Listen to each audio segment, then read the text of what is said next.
क्या कुछ माहौल क्या कुछ लगा आपको? बहुत अच्छा माहौल लगा, बहुत ही अच्छा। एक तो आज हमारा जन्मदिन है, तो जन्मदिन की ढेर सारी शुभकामनाएं देते हुए लोगों ने आशीर्वाद के रूप में हमको वोट दिया। ये सबसे बड़ी अच्छी बात लगी हमको। दूसरी बात कि माहौल बहुत ज़्यादा पॉजिटिव है, खासकर मेरी महिलाओं ने मेरा साथ दिया, सर्व समाज ने मेरा साथ दिया।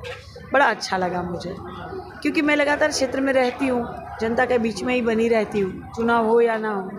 वो बात लोगों को रिलेट कर गई, तो लोगों ने कहा कि नहीं, इस बार अपने घर की प्रत्याशी को बनाना है, जिताना है, बाहर ही को भगाना है। अच्छा, गोरखपुर जैसे हॉट सीट पे जिसको माना जाता है कि ये योगी जी की हॉट सीट है, तमाम इसके बारे में चीज़ें कही जाती हैं और तमाम लोग इसको लेकर के तमाम अवधारणाएं बना के रखे हुए हैं अपने माइंडसेट में। आप उनकी अवधारणाओं को किस तरीके से देखती हैं? उनका जो माइंडसेट बना हुआ है कि ये बीजेपी की सीट है, आप उसको कैसे टैकल करती हैं?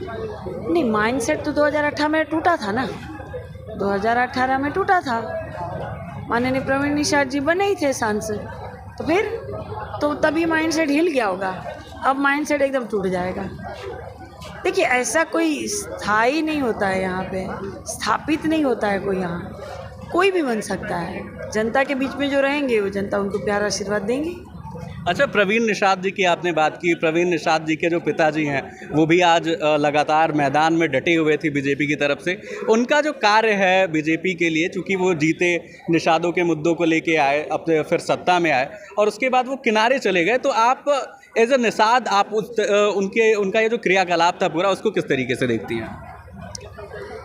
वे हमारे ससुर हैं और वे हमें आशीर्वाद दे रहे हैं, पहली बात तो। दूसरी बात कि हाँ, आरक्षण उन्होंने कहा था कि निषादों को आरक्षण मिलेगा, नहीं मिला नहीं। कितना हम इंतज़ार करें, कितना अगोरे, कोई उनसे जाके पूछे करे इंतज़ार कितना। केंद्र में भाजपा है, राज्य में भाजपा है, कौन बहाना चाहिए अब? अगर केंद्र में ना होती तो समझ में आता, राज्य में नहीं होती तो समझ में आता कि एक तरफा लड़ाई। दोनों में भाजपा सरकार है। चाहती तो भारतीय जनता पार्टी आरक्षण दे देती, लेकिन भोजन भरी थाली जो थी हम निषादों की, भाजपा लील गई पूरी तरह से, डकर गई पूरी तरह से, निगल गई पूरी तरह से। इस बात को ज़्यादा फ़र्क पड़ता है, इस बात से निषाद समाज में फ़र्क पड़ता है कि एक तो आप जिस मुद्दे को लेकर उठे थे वो मुद्दा रह ही नहीं गया, उसका क्या करें। दूसरी बात, रही बात वोट की और साथ की, वो हमें आशीर्वाद दे रहे हैं।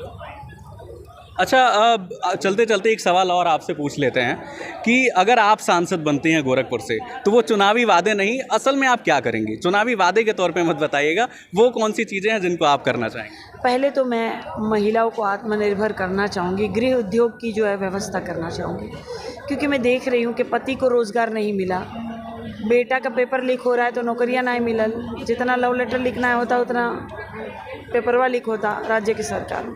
तो गृह उद्योग अगर हो जाएगा, जैसे पापड़ बनाना, अचार बनाना, घर द्वारी बना के बेचना, तो उसमें 2 रुपये महिला कमा सकती है, आत्मनिर्भर हो सकती है।